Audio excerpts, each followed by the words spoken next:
Player যখন খুব ভালো খেলে তখন দেখেন পাশের দর্শকগুলো প্লেয়ারকে যেভাবে ডিস্টার্ব করে দেখেন। এই প্লেয়ার তার ইচ্ছা মতো খেলতে চাচ্ছে কিন্তু এক দর্শক বলছে না এটা না এটা খেলেন, মানে ডিস্টার্ব যেভাবে করে থাকে। আপনারাও যদি ক্রাম বোর্ড খেলা দেখে থাকেন তাহলে দেখবেন পাশে কিন্তু প্লেয়ারকে সাজেশন দেওয়ার মতো অনেক মানুষ থাকে আসলে, কিন্তু তাকে যদি আপনি খেলতে দেন সে কিন্তু খেলতে পারবে না, কিন্তু সাজেশন দেবার বেলায় কিন্তু ওস্তাদ একেবারে।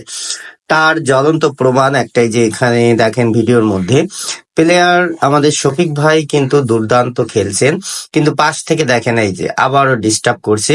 কিন্তু শফিক ভাই দেখেন রাগ হয়ে বলছে তাহলে এবার আপনি খেলেন, কিন্তু সে আবার তা খেলবে না, কারণ জানা আছে তার এত ভালো গুটি যায় না, কিন্তু সাজেশন দেবার বেলায় সে ওস্তাদ। দেখেন শফিক ভাই দুর্দান্ত আরো একটি শট ছিল কাটমার, আবারও কিন্তু লং শটে এই যে দেখেন এই খেলার মধ্যে কিভাবে যে ডান হাত দিতে হয় এই পাশের কিছু দর্শক এরা ভালো জানে। দেখেন এই গুটিটা কিন্তু তার